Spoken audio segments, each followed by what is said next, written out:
যে মুক্তিযুদ্ধের কথা বলছে আজকে, যে রাজাকারের কথা বলছে আওয়ামী লীগ, তা আসলে তারাই তো সবচেয়ে বড় রাজাকার। আমাকে বলতে হবে তাহলে বাংলাদেশে 1 নম্বর রাজাকার মিস্টার শেখ মুজিবুর রহমানকে। যে আজকে যে সাইদ সাহেবকে নিয়ে, আবু সাইদকে নিয়ে যে এত কথা হচ্ছে যে তিনি দুহাত পেতে করেছেন, তিনি তিনি শ্রদ্ধার পাত্র হয়ে থাকবেন, চিরস্মরণীয় হয়ে থাকবেন। কিন্তু তার আগে আরও দুজন লোক ঠিকই এভাবে মারা গিয়েছে। একটা হচ্ছে ডক্টর শামসুজ্জোহা, আমার বন্ধু ছিলেন, আমার বছর 4 সিনিয়র ছিলেন, ঢাকা রাজশাহী ইউনিভার্সিটির প্রফেসর ছিলেন। তিনি কিন্তু ছাত্রদের গুলি করতে না করে রাজশাহীতে এগিয়ে গিয়ে পুলিশের সামনে, সৈন্যদের সামনে, পাকিস্তানি সৈন্যদের সামনে এগিয়ে গিয়েছিলেন এবং তাকে ফুল ফ্রন্টাল গুলি করে মারা হয়েছিল। নাম্বার 1। আমি কারেকশন দিতে চাই, কেননা আপনারা এই ইতিহাসটা জানেন না। আচ্ছা, তো তিনি নাম্বার 1 মারা গেলেন সেখানে, সেই জন্য শহীদ শামসুজ্জোহা হল নামে রাজশাহীতে আছে। আর দ্বিতীয় আরেকটা হচ্ছে যে সেটা আমি উঠায় ফেলতে পারে নাই, শামসুজ্জোহা হল আছে এখনও। কিন্তু দ্বিতীয়টা হচ্ছে ফারুক ইকবাল।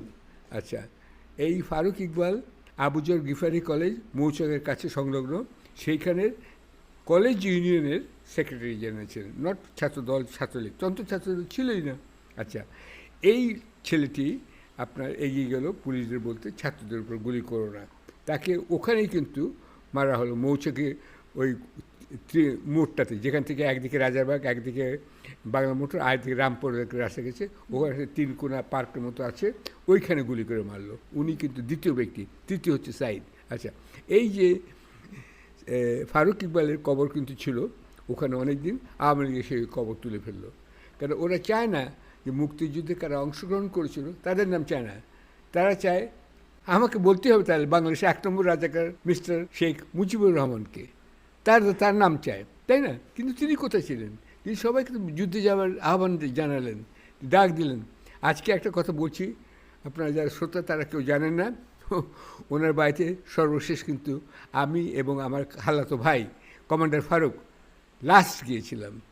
তার আগে কেউ জানে, আমরা লাস্ট গিয়েছি তার বাড়িতে, তাকে ওখানে উদ্ধার করতে গিয়েছিলাম। আপনাদের মনে কখনো প্রশ্ন জাগেনি যে শেখ মুজিব পালালেন কী করে, তার সুটকেস গোছানো ছিল কী করে?